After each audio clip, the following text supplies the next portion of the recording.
The night had that electric glow only a Saturday party can have. Soft music humming through the speakers, glasses clinking, perfume and laughter swirling together like smoke. My wife, Danielle, had organized it. She loved hosting, being the woman everyone admired, the one who could pull a room together with her charm and wit. I'd always been proud of that side of her, until that night, when her idea of fun twisted into something far darker, something I couldn't ignore anymore. I arrived a bit late, still in my work shirt, sleeves rolled up, just in time to hear laughter rippling through the crowd. Danielle was standing by the kitchen island with her group of friends, and one of them, her close friend Ethan, was leaning too close, too comfortable. I'd met him a few times before. The kind of man who thinks his charm gives him permission to say whatever he wants. As I walked in, his voice carried over the music. "Oh look, there's the man of the hour. Danielle, how do you handle him? Must be exhausting, huh?" The group laughed. A few awkward chuckles floated around, but most people could tell the joke was aimed to sting. Danielle smirked, brushing her hair back. "He tries," she said lightly, glancing at me. "But yeah, sometimes it feels like I'm raising a second kid." The room erupted with laughter. Everyone looked at me, waiting for me to play along, to smile, to shrug it off. But I didn't. I just looked at her, really looked at her, and felt something sharp twist inside me. I walked over slowly, calm as ever, took my glass from the counter, and said, "You're right, Danielle. You are raising a kid. Except tonight, he's the one who's about to remind you how adults handle disrespect." The laughter died instantly. The air in the room thickened, heavy with silence. Ethan straightened, his grin faltering. "Whoa, hey man, I was just joking." I tilted my head, smiled, and replied, "So am I. But the difference is, mine actually lands." A few people choked on nervous laughter, but most stayed dead quiet. Danielle's smile vanished, replaced by fury. "You're overreacting," she snapped, her voice sharp. "Apologize to him right now, or we're done." That word, done, hit like a slap. She said it so easily, as if ending our marriage was just another punchline for her audience.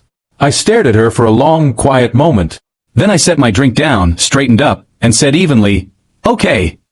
She blinked, confused. "Okay, what?" she asked. I looked her dead in the eye. "Okay, we're done." The crowd went dead silent. Ethan muttered, "Man, come on, it was just a joke." I turned to him and said coldly, "A real man doesn't hide behind jokes when he disrespects someone else's wife. But then again, I guess you're not a real man." His face flushed red. He looked away. Danielle's eyes filled with tears now, her confidence cracking in real time. "You're embarrassing me," she whispered. I smiled faintly. "No, Danielle. You did that all by yourself." I walked out of that party without another word. I could still feel every pair of eyes on me as I left. Pity from some, shock from others. But I didn't care. I drove home alone, the silence in the car heavier than any argument we'd ever had. For the first time, I didn't feel angry. I felt free. She had crossed a line, not just with her friend's mockery, but with her demand that I bow to it.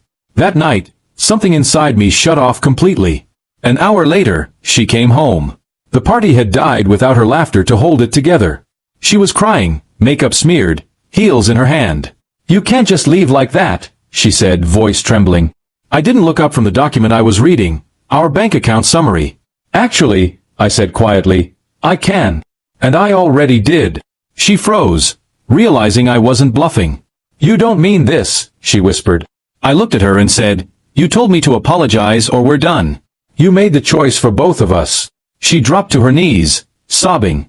"It was stupid, I didn't mean it. Please, I just wanted to make people laugh." Her voice cracked on the word please. I stood up, walked over, and crouched in front of her. "You wanted to make me small in front of them," I said softly. "You wanted to see how far you could push before I broke. Well, you found your answer." She reached for my hand, but I pulled back. "Ethan didn't humiliate me, Danielle. You did. And now you get to live with what that means." Her shoulders trembled as I walked away. I packed a bag that night. Nothing more than what I needed. The next morning, I sent her a message with one sentence. "You want it done, now you know what it really feels like." By evening, her calls turned from anger to begging, from defiance to regret. But I didn't answer. For once, I let silence do the talking. The same silence that had filled the room when her joke fell flat and her pride finally shattered. She wanted power that night. Wanted to show everyone she could put me in my place. Instead, She learned what it feels like when the man she thought would never leave finally does.